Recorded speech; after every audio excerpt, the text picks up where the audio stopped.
Pandorum is an intense sci-fi movie that tells the story of how most humans, in their struggle to survive in deep space, turn into monsters, yet a miracle still happens. Set in the distant future, the Earth has become so hostile that it's uninhabitable for humans. Luckily, a new Earth-like planet called Tanis has been discovered, but it's so far away that even traveling by spaceship takes over 100 years. If you're one of the lucky ones aboard, you'll have to sleep through the journey, but that comes with the risk of losing your sanity. Astronaut Bauer wakes up from hypersleep to find himself stuck in a sleep pod on the ship with another astronaut, Lieutenant Peyton. Bauer removes his oxygen mask and yells for help, but in the vast emptiness of space, no one can hear him. He's forgotten that he's on the Elysium, a ship carrying humanity's last hope. Bauer goes to Captain Peyton, but both of them can only piece together fragmented memories. They start exploring the ship and try to figure out how to operate it. They soon discover that there's something really wrong with the power system, so Bauer decides to crawl through the ducts to see what's going on. Once outside,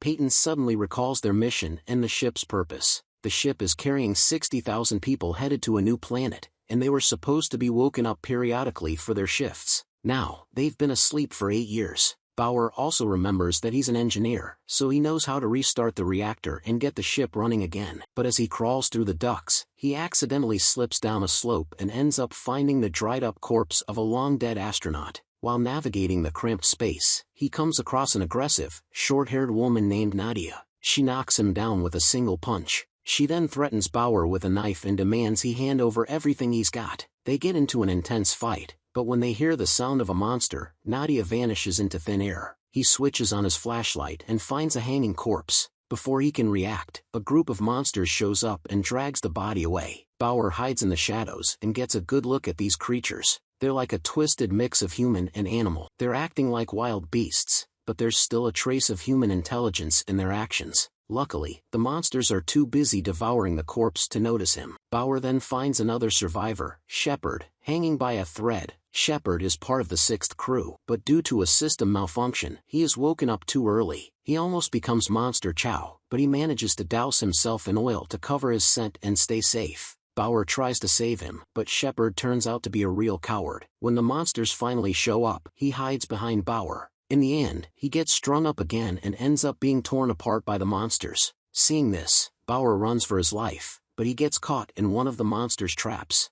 Just when all hope seems lost, an Asian guy named Man appears, cuts the rope, and saves Bauer's life. Man, who's part of the agriculture team, decides to join Bauer on his mission to fix the reactor. They soon run into Nadia again. She's still got that knife and isn't backing down. The three of them start fighting until Bauer steps in and tells them to knock it off and work together if they want to survive. So, they put their differences aside and team up to head toward the reactor. Nadia is actually a biologist, and she takes them to see the seed vault. This place is crucial because it stores all the Earth's biological samples, pretty much the last hope for reviving life on the new planet. But with the reactor still down, some of the samples are already damaged, so they need to find a solution fast. Nadia handed a grasshopper to Bauer.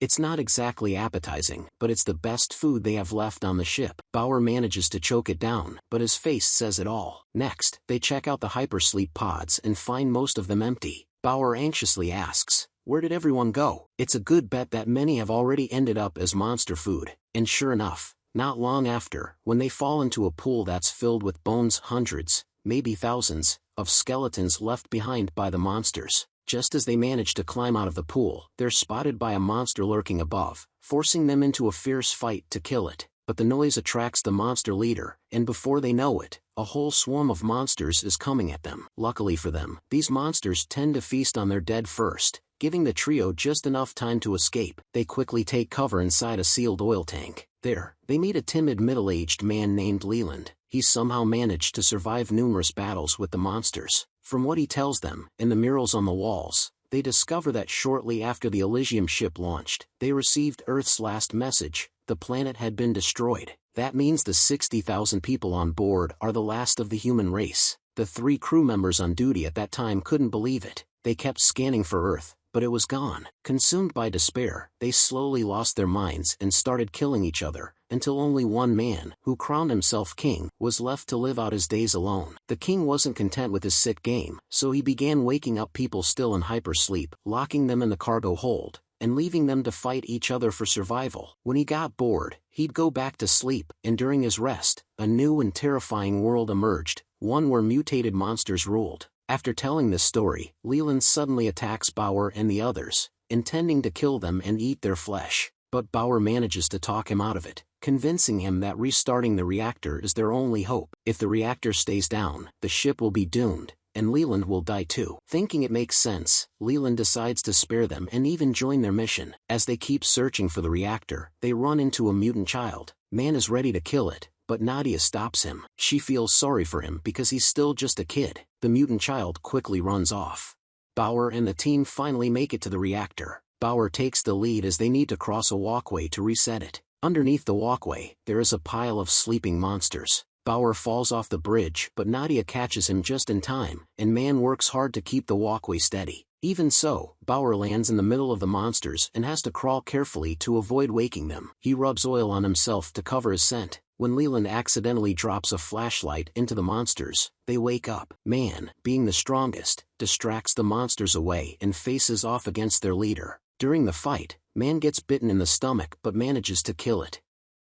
Just then, a mutant child appears behind Man. As he is hesitating whether to kill him, the mutant child slits his throat. Meanwhile, Bauer has restarted the reactor, and a massive surge of energy wipes out a lot of monsters. Now, he needs to return and meet up with Captain Peyton. Lieutenant Peyton meets a boy who is clearly messed up from the aftereffects of the hypersleep. The kid is mentally unstable. After being locked away, he breaks free with a weapon in hand. Peyton has to inject him with a sedative to calm him down, but then the boy just vanishes. It turns out the boy is never real, just a figment of Peyton's imagination. When Leland barges in, Peyton kills him before he can even say who he is. Outside, the monsters are howling, and Bauer and Nadia barely escape them and finally rejoin Peyton. But Bauer aims his weapon at Peyton, believing him to be the so-called king who had turned humans against each other. As Bauer's memories start coming back, he realizes Peyton isn't who he thinks he is. Peyton, or rather, Gallo, confesses that he is just an astronaut who lost it and created the monsters, trying to build a new world with no order or morality. Gallo's constant manipulation finally pushes Bauer over the edge. He snaps and throws Gallo to the floor, grabbing his hair in a fit of rage. Then, Bauer rejoins Nadia, and together they gaze out at the strange new world outside the ship. Turns out the ship had crash-landed on planet Tanis ages ago. They've actually been there for 923 years.